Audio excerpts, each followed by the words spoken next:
mma ụmụ Chineke ya gazie n'ọfọ ụfọdụ okwu bụ ka ọ dị mma ụmụ Chineke ya gazie n'ọfọ nwanne m kwere n'okwu Chineke kwere ya gazie n'ọfọ ọdịnala bụ ka ọ dị mma ụmụ Chineke ya gazie n'ọfọ nwanne m kwere n'okwu Chineke kwere ya gazie n'ọfọ ọdịnala bụ ka ọ dị mma ụmụ Chineke ya gazie n'ọfọ ọdịnala bụ ka ọ dị mma ụmụ Chineke ya gazie n'ọfọ ụfọdụ okwu bụ ka ọ dị mma ụmụ Chineke ya gazie n'ọfọ nwanne m kwere n'okwu Chineke kwere ya gazie n'ọfọ ọdịnala bụ ka ọ dị mma ụmụ Chineke ya gazie n'ọfọ nwanne m kwere n'okwu Chineke kwere ya gazie n'ọfọ ọdịnala bụ ka ọ dị mma ụmụ Chineke ya gazie n'ọfọ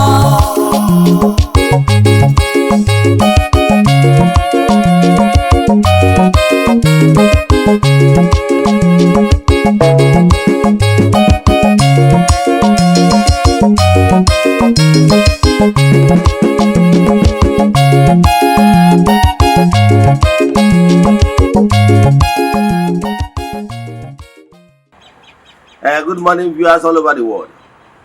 Egwu ịnụrụ kịta bụ egwu si na ngalaba na-afụ gbasara mgbasa ozi ọdịnala Igbo ugochitubelu ọdịnala temple. Ọ bụrụ na ị like ya bụ egwu, jee na Audiomack or the iTunes and rest of them. Okay, download onye bụ egwu. Yes, we have all the rights. Today, for some of you that are seeing me for the first time, call me Ogbuefi, Eze-Ana, ugochitubelu oraifite. Oraifite is in Anambra State. Abụ m onye isi nchụaja na ugochitubelu ọdịnala temple. Anyị na-agba afa miri emi tụkwazị ọrụ mmụọ dị iche iche. Abụkwazị m onye isi nchụaja na ọdịnala Restoration Evangelical Mission. Bụrụkwazị onye mgbasa ozi ọdịnala Igbo. So you can call me a priest or ọdịnala evangelist. I will answer.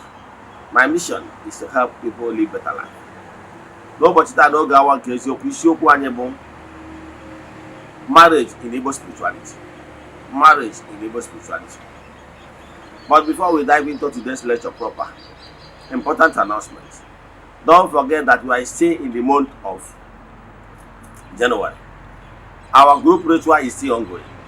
You can join anywhere you are all over the world.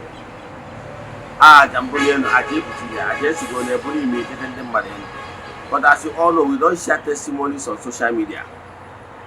Yes, we don't share testimonies on social media or even in Ezeoku TV. But I can tell you, Nike and Eze-Ana too. I am military to Ajayi in Igbo. He can go 3 years now. Yes. Me so to go in the temple to Aja go for Kubioku in the dinner all over the world. And I will keep doing like that every day till the last day of the month. We visit the waters with eatable things to offer sacrifices on behalf of all. Then we go to Apocalypse and Dimri to Aja for favor. Now Hamadu. I am walking to the temple to Aja to entities of powers. Now for money. Jeneben to Aja Buebu and Masaraka. I can tell you, Nike and Eze-Ana to me. One natural Makanaja carried on.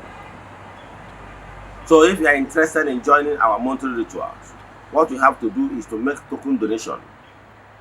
Then to the account number. The chat is them on WhatsApp. I want the other details I need from me in order to book you. I'm going to add to the Kusa Mogonation Kabalafa in the name. Chat to them on WhatsApp. 0805 78 37672. I repeat 0805 78 37672. Or 0813 82 43 871. I repeat 0813-8243-871. Let's now proceed.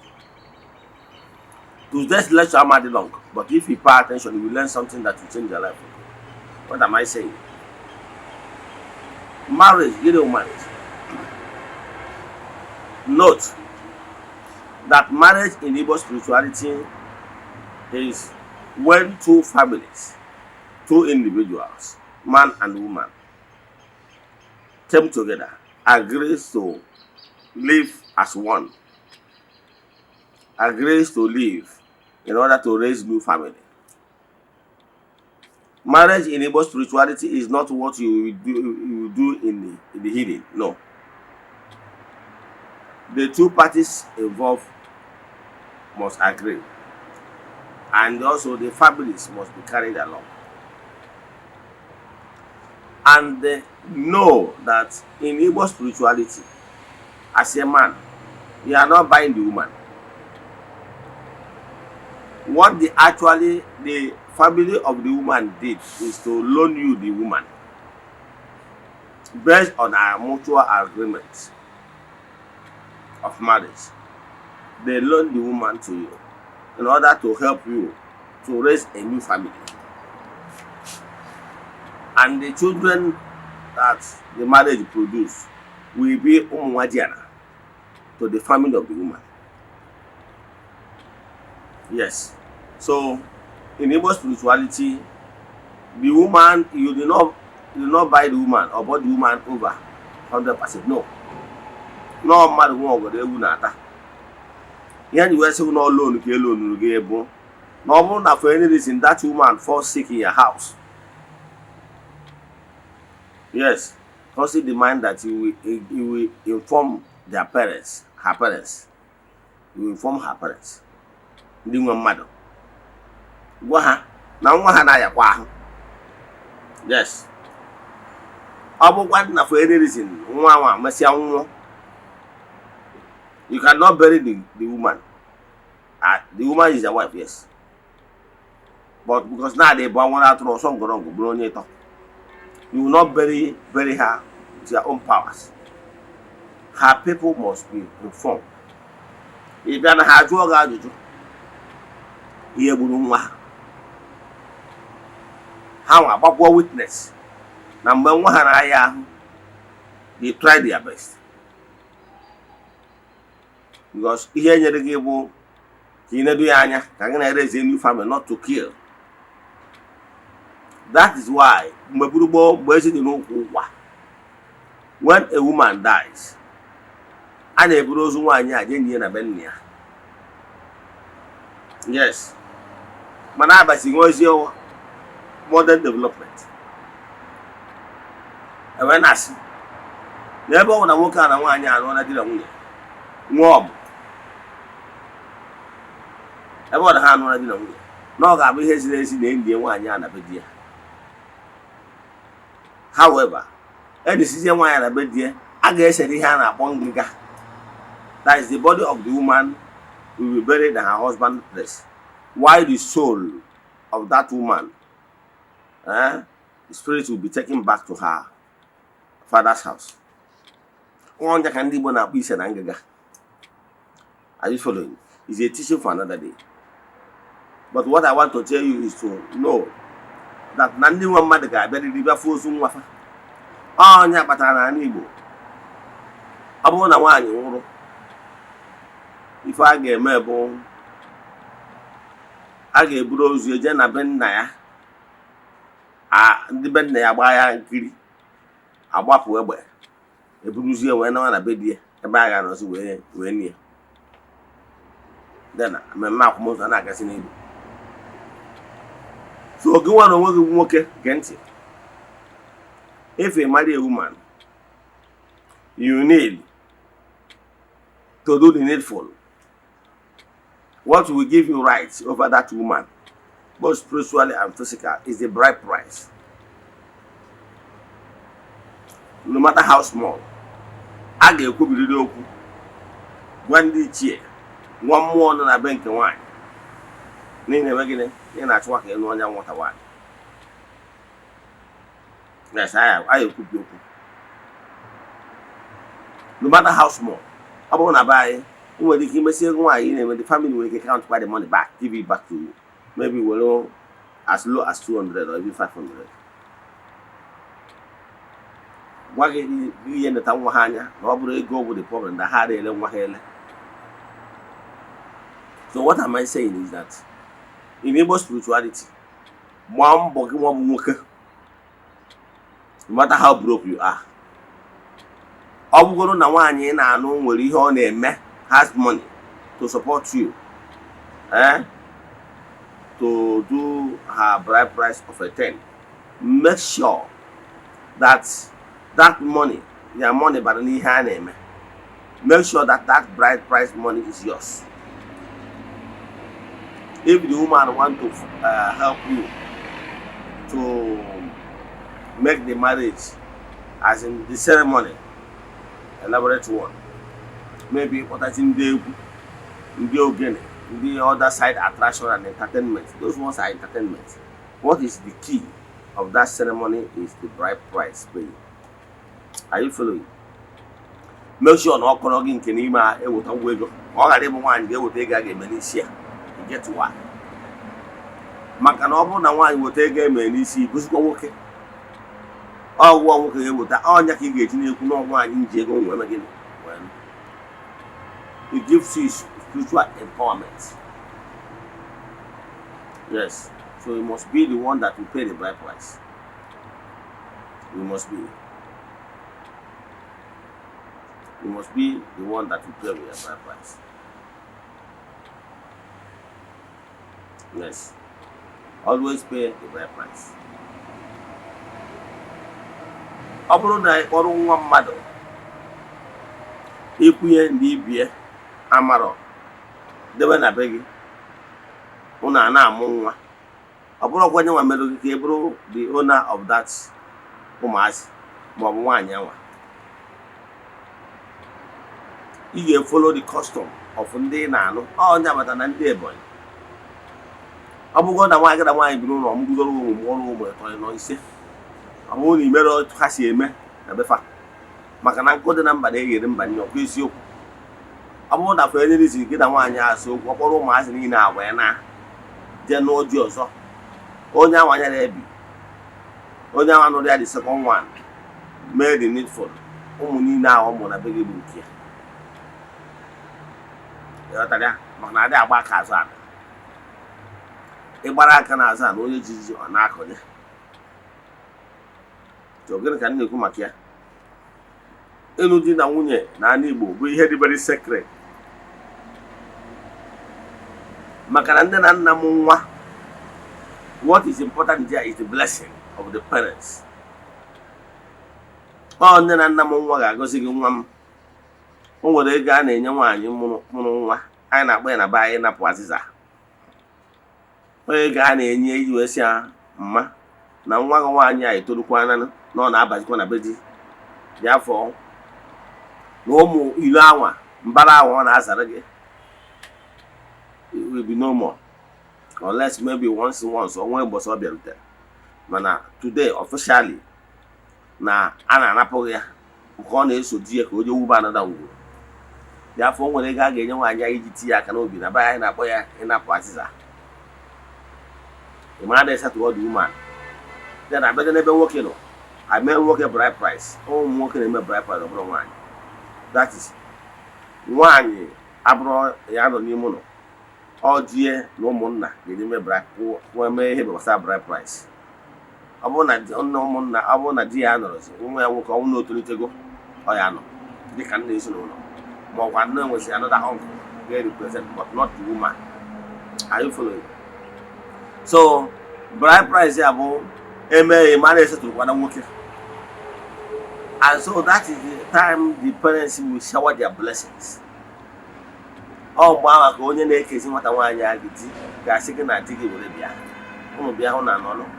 O wee na-agụrụ ụlọ ụfụ na ọ ga-adịrị ụlọ mma. Na unu ga-ejere obodo na unu ga-anara obodo. Na unu ga-azụ ka afịa mana unu ama na ka afịa. N'ụnụ ga-amụ ozuzu nkwọ, ozuzu eke, ozuzu orie na ozuzu afọ. Ụmụ nwa dị unu ga-amụ nwoke mụọ nwaanyị na ihe unu ga-eji wee zụ ụmụazị ahụ ama akụkwa. Begin to shower blessings upon the newly married couple.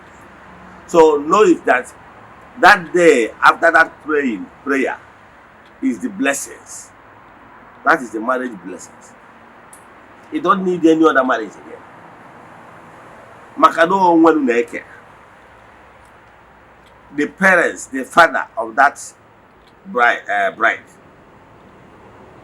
or whoever that represented him, have the powers to bless that union on behalf of the lady's ancestors.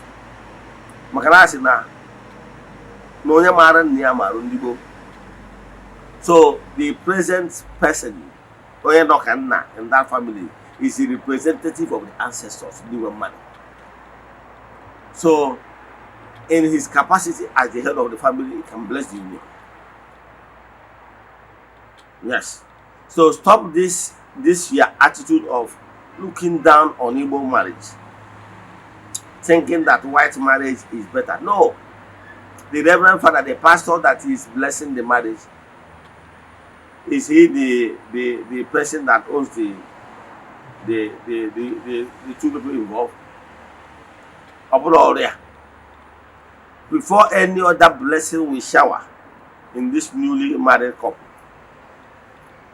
the biological people, parents of that particular people involved, we first pray.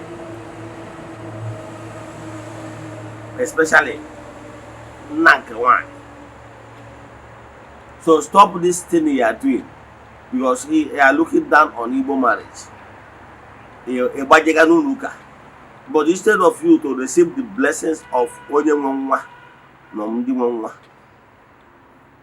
of how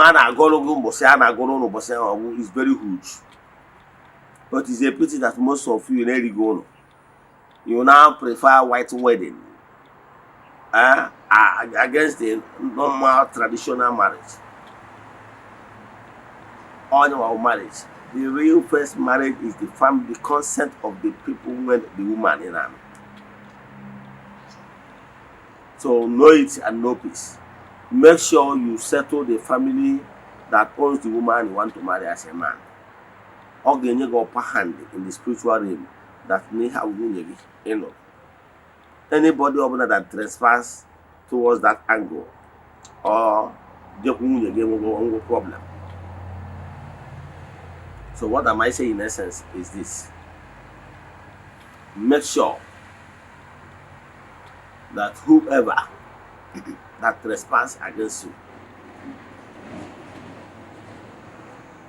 so that anybody that trespass against you, maybe towards your wife, no problem, because you did the right thing by equal the bride price. Marokwan obro ni mere ukuru one is one. Then the marriage is in shambles unless or in agreement with the family of the woman. And now what I want again and you put on Gano for a reason. Work also where some towns will not accept the bride price while the woman is still pregnant. Here I say you put money of expression of interest. And one my angry.